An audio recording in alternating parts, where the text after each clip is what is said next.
estuvo viviendo en España, pero había llegado a la Argentina y alquilado un departamento desde el 13 de julio hasta el día 19 en Ituzaingó. ¿Qué es lo que pasó? El día 19, justamente, él tenía que entregar el departamento. La dueña de ese departamento llega para retirar las llaves, justamente, y detecta que el hombre no estaba.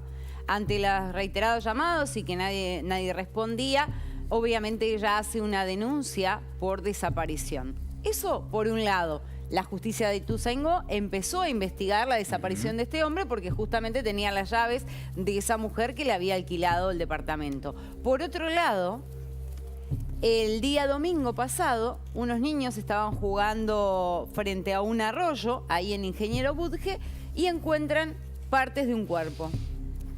Terrible. Todo esto en el partido de Lomas de Zamora. Exactamente. En un arroyo que está el arroyo del Rey. Contaminado. Sí, la imagen es impresionante. La imagen es impresionante, va de suyo, huelgan los comentarios. No es esta, hay otra que muestra todo. Que muestra el arroyo, todo lleno de basura. De basura, de plástico. Y ahí encontraron esto que dice Lourdes, ¿no? El cuerpo. Todo en nombre del medio ambiente y las políticas públicas, a la vista de todos, no importa. Allí, fondos públicos, cero. Con un contrato de basura que habría que revisar en Lomas por otra parte. Pero más allá de eso... Bueno, mirá, una vez que ocurre esto, los niños encuentran eso, obviamente un fiscal empieza a investigar de quién son esas partes, sí. se va hacia el arroyo y encuentran una valija. Dentro de esa valija había más partes de un cuerpo bien envueltas en bolsas de consorcio, bien cortadas. Estamos hablando de piernas, de todas las extremidades, de brazos y de piernas. Y luego... Una mutilación directamente. Sí. La cabeza también la encontraron en una mochila. En una aparte, mochila, ¿no? Pero aparte, también dentro de ese arroyo. O sea, fueron sacando partes del cuerpo y bien ordenadamente, es decir, que esto lo hizo un profesional. No estamos hablando de cualquier persona por la prolijidad con la cual... Bueno, cuando hacen la autopsia, detectan que esa persona había recibido al menos 3 disparos. 3 disparos que le dieron muerte. Luego, lo que ustedes acaban de contar, lo cortaron en pedacitos, sí, distribuyendo parte de esos pedazos en distintos lugares del mismo arroyo, sí, de manera desperdigada, inconexa, lo cual fue unificado por la policía científica, el área de dactiloscopía de la policía de la provincia de Buenos Aires. Así es. Y algo que fue fundamental para saber de quién estábamos hablando, fueron los tatuajes que tenía en su mano. Porque había un tatuaje con unas siglas, no sé si era USS o UHS, no recuerdo bien ahora, pero eso fue fundamental porque era el mismo tatuaje que tenía esta persona, que ya había una causa por desaparición en Ituzaingó y que ahora estaban descubriendo que se trataba en el marco de otra investigación. Claro. Es decir, había 2 investigaciones, una para determinar de quién se trataba un cuerpo hallado en un arroyo. Correcto. Y otra por la desaparición de esta persona. Pero, ¿quién es este empresario? ¿Y de qué estamos hablando? Después hablamos del carácter empresario como título. Exacto. Porque a mi gusto no tiene nada que ver con un empresario. Bueno, es otra trader. cosa. Era un trader. Ni siquiera. ¿A qué se dedicaba? A ver, este hombre desde muy joven empezó a trabajar, digamos, haciendo changas, vendiendo panchos, fue creciendo y se fue involucrando en negocios, obviamente armando sociedades, por eso se le dice trader también, y tenía negocios de autos de alta gama en Miami. Aquí en la Argentina, en el año 2018, había creado Motors Lettuce SRL, porque a él le decían lechuga. Sí, él dice que es trader porque compró motos y compraba y después vendía, hacía una diferencia. Claro. Después compraba y vendía autos y hacía una diferencia. Después dice que operó en el mercado de bonos. Después dice que desembarcó en Estados Unidos, que vivió en España y volvía a la Argentina solo de vez en cuando. Hizo una carrera meteórica, sin muchos estudios, muy osado. Sí. Muchos dicen que todo eso era parte de plata que le pertenecía a otros. Claro, lavado de activos se habla. Y otros, parte de la investigación, sostenía que era parte de una vida que no se condice con eso que él dice que hacía, que era una pantalla para actividades de otro tipo. Ilícitas. Exacto, que la justicia va a tener que determinar de qué se trata. ¿Qué había detrás? Bueno... En el medio. Y la sospecha de cómo fue su final, obviamente te puede llevar a eso que vos estás marcando, ¿no? Porque podría eventualmente tratarse de un ajuste de cuenta. Bueno, o un asesinato con la marca del sello del sicariato. Mira, este hombre del que estamos hablando, esta persona que fue hallada sin vida, tenía deudas por 929.000 pesos, tenía por cheques sin fondos, además una deuda de vieja data de 1.200.000 con una entidad bancaria y financiera, y por otro lado, varias denuncias por estafa. En una de esas denuncias que está radicada en un juzgado comercial es justamente porque él compró un vehículo de alta gama, depositó un cheque por $5.000 y a raíz de ese cheque sin fondos, obviamente, comienza la denuncia para tratar de recuperar ese dinero esta persona que le vendió el vehículo. Pero no es la única cuestión, porque también la novedad saliente en la causa en este momento es que aparentemente tenía una disputa con un hijo de un barra de Boca. Y también tenía que ver con una deuda por un vehículo de alta gama. En consonancia con eso, nosotros tenemos en exclusiva ahora un audio para hacerles escuchar acerca de esta disputa que tenía. Es el diálogo entre el que apareció descuartizado y el hijo de un barra de Boca. Correcto. O el supuesto barra de Boca. Sí. Ponemos en potencial. A ver. Vos tenés que cobrar lo que tenés que cobrar, que es tu plata y punto. Vos no vas a disponer de mi vida, ni de mis manos, ni de mis pies. Si me seguís jodiendo, te voy a mandar recana, boludo. No me rompas más los huevos, ¿escuchaste? Gordo puto, la concha de tu madre, hijo de puta. Sí, ya te voy a cruzar, Ningún problema. 5 minutos, Cruzame, matame. Pero matame, 5 minutos, ¿Qué? Matame cuando me vengas a buscar. Matame, no me dejes vivo. Piña, boludo. No, piñas no, matame. Matame. Y vos sos cobarde, boludo. Te fuiste afuera por cobarde. Matame. ¿Por qué te escapás, cobarde? Yo no me escapo si yo estoy acá. Te pagué los 15 años que te pagué, no decís nada. Porque te van a cagar a palo. Pero che, escuchá, los 15 años que te pagué, no decís nada. Ahora, me caigo y sí. Gordo, no me importa, no te conozco en ningún lado, vos, gordo, loco. ¿Cómo no me conocés? Si te compré auto durante 15 años. A mí... Mira, la gente, yo que soy Dios, la gente se lleva por lo que digo yo. Y no, pero bueno, ¿viste? Pruebas, boludo. ¿Sabes qué pasa? Sos Gustavo Iglesias, barra de Boca, vos. Te tienen miedo. Cuando te tienen miedo, te chupan el orto, boludo. Es así. No confundas el miedo con respeto. No. Bueno, fuerte, ¿eh? Bueno, claramente que estaba en amarillo era la víctima, ¿no? Sí, sí. Fernando Pérez Algaba. Esa es la pelea que aparece y vos fíjate que también tiene que ver con una pelea por una deuda no saldada, por la compra de un vehículo de alta gama. Sí. Pero ahí hace alusión a que durante 15 años le pagó. Te compré autos durante 15 años, le dice. Eso le dice el barra de Boca, Iglesias. No, le dice Fernando Pérez Algaba a el barra Iglesias. de Boca, a Gustavo Iglesias. Claro. Esperen porque me estoy haciendo El que ensalada. compraba los vehículos era Pérez Algaba. El que le vendía, aparentemente, era Gustavo Iglesias. Pero Pérez Algaba no era el que hacía en plata vendiendo y comprando autos. Y por eso compra-venta. Le compraba uno, vendía después. O sea que supuestamente le compraba barato al barra de Boca, que anda a saber cómo los conseguía, y después vendía caro. Y supuestamente Por lo menos lo que él está diciendo ahí es eso, claro.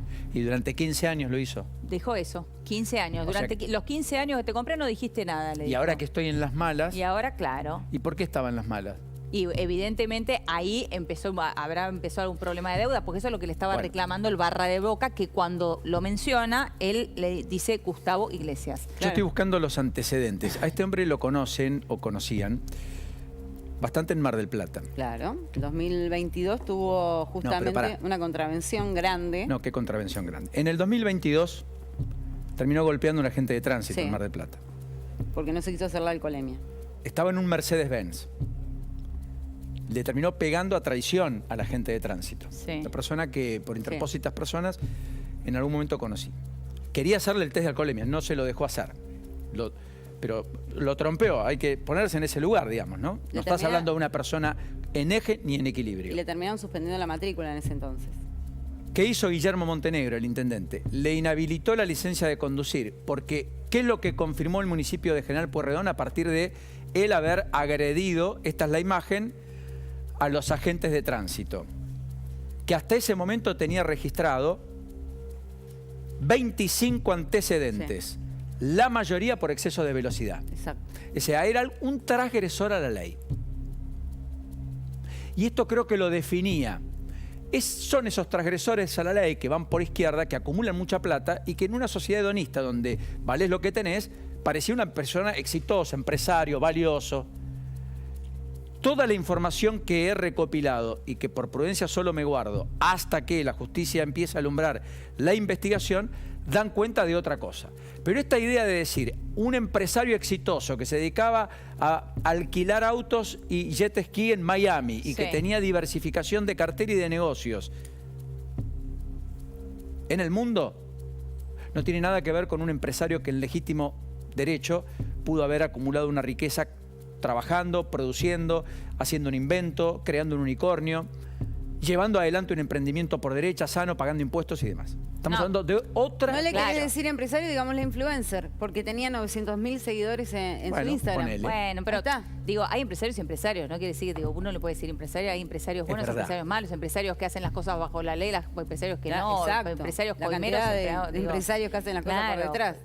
Digo, hay de todo y hay empresarios importantes, grandes, que transforman las sociedades y otros empresarios como puede ser este, digo. Muy cierto, Helio, pero digo porque alguno no sería el símbolo del empresario. No, está bien. No, pero si tenés una sociedad, al menos tenés una sociedad, digamos, entra dentro del empresariado, el derecho comercial. Es verdad. El derecho societario. Si les parece, nos vamos a Ingeniero Budque. Allí está Carola Suárez a esta hora, en el lugar en donde encontraron este cuerpo mutilado de Fernando Pérez Algaba. Carola, ¿cómo estás? Buenas tardes. ¿Cómo les va, equipo? Muy buenas tardes. Y estamos exactamente in situ, ¿no es cierto? En el lugar donde empiezan a encontrar, porque, ¿por qué digo empiezan? Porque el domingo comenzó el hallazgo de la valija con algunas partes del cuerpo. El lunes arranca un grupo, ¿no es cierto?, de jóvenes acá también en el lugar, en el Arroyo del Rey, donde encuentran y le llama la atención una bolsa. Y por eso vamos a hablar con Agustín, un testimonio muy importante, porque en principio yo te preguntaba, Agustín, ¿por qué les llama la atención esa bolsa? Porque parecía, la bolsa la vimos desde acá con él, ¿viste? Y tenía forma de una espalda. Y cuando yo le hago señal al señor que estaba trabajando con la pala de la máquina, la hago para que la mueva, ¿viste? Y la movió y tenía tatuajes del otro lado. No sabemos si era la espalda o al principio, el pecho o algo. No sabemos eso. Pero, y nada, y después encontraron la cabeza allá en las enrejados que sostiene la mugre. Eso pasó el mismo lunes, porque recién mencionábamos, el domingo se encuentra la valija. Sí. El lunes se encuentran ustedes el torso dentro de esa bolsa, sí. Y después la cabeza de esta persona. Sí. La cabeza la encontraron así nomás y la agarraron de los pelos como si nada encima. Y la pusieron en la mochila. ¿Qué llega la policía, los bomberos? Contame ese momento. Y tardan mucho la policía en venir y la... Ay, ¿cómo se llamó? La policía científica y los bomberos. Sí. Primero llegó la policía científica igual, a la noche. Esto fue como a las 4 o 5. Y llegó a la noche la policía científica. Claro, 7 y moneda por ahí. ¿Qué es lo que hicieron? ¿Empezaron a hablar con los vecinos? ¿Qué es lo que hicieron? No hablaron con nadie, solamente allá. Claro, cerraron todo alrededor y pusieron lo que es el torso allá, del otro lado. Y después se lo llevaron. No hablaron con nadie ni nada. Agustín tiene retorno, chicos, ¿eh? Sí, Agustín, ¿qué tal? ¿Cómo estás? Te estábamos escuchando atentamente. Hola. Bueno, me imagino que estarás vos muy impactado, impresionado por este hallazgo y lo que te pasó a vos el mismo lunes, ¿no? ¿Con quién estabas? Contanos cómo fue. Y yo estaba con él, con mi amigo, y estábamos ahí. Estaba el canal anteriormente. El canal se había ido para allá atrás. Y nadie vio nada, justo con él, y justo vimos y se nos dio por mirar. Y vimos la forma de una espalda ahí en el río, y encintado con una bolsa negra. Y le dijimos al de la máquina si la podía mover, ¿viste? Porque era curiosidad nomás. Y era el torso. ¿Y a quién le avisaron? Al que estaba trabajando ahí, supongo, ¿no? Ellos avisaron a la policía. Claro, sí, nosotros avisamos al de la máquina que trabaja al frente. Justo estaba sacando la basura. Con la máquina trabaja para sacar la basura. De todas maneras, lo que vimos Lo que llama la atención, hay mucho delay, chicos, Vamos a hacer lo que podemos con el testimonio, vamos a ayudarnos entre ustedes y acá con Agustín también. Lo que pasa es que yo también hacía mención a que, ¿por qué a ellos les llama la atención? Porque en el lugar hay mucha basura. De hecho, bolsas de residuo, bolsas con las mismas características. Por eso a Agustín le llama mucho la atención la forma particularmente que tenía la bolsa. Claro, acá tiran de todo, encima si te pones a pensar, tiran hasta perro muerto, bolsas con de todo lo que te puedas imaginar tiran al río. Y justo vimos esa bolsa que bueno, tenía la forma exacta de una espalda. Lo más extraño que estaba encintada. Y por eso nosotros le llamamos a las cámaras y le avisamos al de la máquina que pare. Llamamos al del canal para que venga y vea. Y le apuntó ahí. Y en realidad no apuntó porque no quería apuntar, pero vimos todos juntos que era eso. Y lo levantaron después de la noche y lo llevaron por allá atrás. Y después encontraron la cabeza allá, en la punta. La cabeza la encontraron sin nada. Todos dicen que la encontraron en una mochila, pero no, la encontraron así suelta. Y el señor lo levantó con su mano y la puso dentro de una mochila que estaba tirada ahí en el río también. Capaz que estaba en esa mochila y de los mismos golpes que habrá pegado se salió sola. Impresionante. Gracias, Carola. Es muy valioso el testimonio que has logrado recoger. Agradecerle a los chicos, lamentamos mucho. Estamos a kilómetros, casi metros de la ciudad de Buenos Aires. Toda la descripción da cuenta, en buena medida, de ese país que hay que dar vuelta, transformar. Sí. Carola, un beso. Gracias. Gracias, equipo. Gracias. Hasta luego. Hasta luego. Bueno, y hablábamos de un cuerpo desmembrado. Lourdes decía, fue cortado, pero súper prolijamente. Parecía el trabajo de un profesional. Y de eso vamos a hablar. Vamos a preguntarle a Walter Gorbach, que es perito criminalístico. Walter, ¿cómo estás? Buenas tardes. Hola, ¿qué tal? Muy buenas tardes. Buenas tardes. Bueno, tratando de entender, ¿no? O si es que realmente se puede, la cabeza de un criminal semejante que pueda hacer esto que acabamos de escuchar en la descripción de un chico que estaba caminando allí a la vera de este arroyo. ¿Qué lectura haces, Walter? Bueno, en realidad acá nosotros la lectura desde el punto de vista investigativo la trazamos en dos ejes. Una es desde el momento de la desaparición de Fernando hasta el instante, digamos, de muerte, es decir, del asesinato. Y la otra es si se sucede en esa temporalidad con parte del cuerpo. Es decir, acá lo que tenemos como dato objetivo es un lugar de ausencia, que es en Ituzaingó, donde comenzó a desarrollarse una primera investigación bajo la órbita justamente fiscal de la zona oeste, y otra donde hay un hallazgo de un cuerpo en zona sur, es decir, en Lomas de Zamora. Hay un hilo investigativo que todavía falta dilucidar, que es dónde se ha ejecutado esa muerte y si en ese lugar o en ese ámbito donde se ejecutó la muerte es el mismo en donde se generó justamente el descuartizamiento. Este cuerpo que se encuentra en ese arroyo, digamos, da cuenta, ustedes lo han mencionado y lo han referido bastante bien hace un ratito, da cuenta la autopsia que la causal de muerte fue producto de impactos por armas de fuego, lo cual eso ya es un dato objetivo, un dato certero, y el desmembramiento y el descuartizamiento lo asociamos justamente a una modalidad en la cual él o los autores, esto también es otro punto a analizar, si se trata de una o de más personas las que han ejecutado esta maniobra, es justamente una maniobra para dificultar ese hallazgo o para al menos ganar tiempo en una investigación judicial. Otro dato de interés fue que en la valija donde se encontraron los miembros superiores e inferiores, es decir, había una documentación que refería a una familia, la cual justamente fue, digamos, de cierta manera consultada por la pertenencia, es decir, de esa valija, es decir, esa valija pertenecía a un tercero, lo cual también queda asociado muchas veces ese dato. Ustedes fíjense que si se trata de un hecho en el cual hay una cierta planificación, al menos para el descarte del cuerpo, ¿sí? Qué irrisorio sería de que alguien deje una documentación personal y que lo involucre directamente en un hecho. Entonces, esto es un dato que en realidad se registró también para ganar un espacio de tiempo en una investigación judicial, es decir, desviar una hipótesis, al menos preliminarmente, y reitero, quizás empezar a ganar ese tiempo ellos los autores en un desvío informativo o en un desvío investigativo.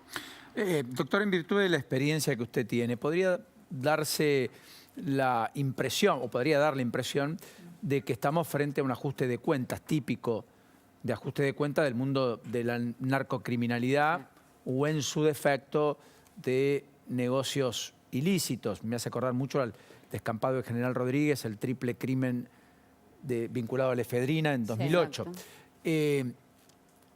¿O esto es solo una simbología que nada tiene que ver y se puede dar esta situación en cualquier otro contexto? Digo por el protagonista, por las discusiones, por las peleas, por las formas y por lo que ya empieza a trascender de los diálogos y de con quienes hacía negocio. Eso voy. Bueno, Paulino, usted está dando, digamos, una argumentación bastante certera, bastante correcta. En principio, si bien el plano de hipótesis es bastante amplio, recién relativamente la investigación está en sus inicios prematuros, es una gran verdad lo que ustedes también han referido, que uno hace un análisis del contexto del fallecido, de la persona, de las actividades a las que se dedicaba, en fin, a todas estas cuestiones que hacen presumir también como un foco muy importante o muy de interés justamente esta vinculación con algún tipo de ajuste de cuentas o algún tipo de maniobras, digamos, en esos relativos negocios en las cuales podría estar involucrado. Por supuesto, eso es una hipótesis muy firme.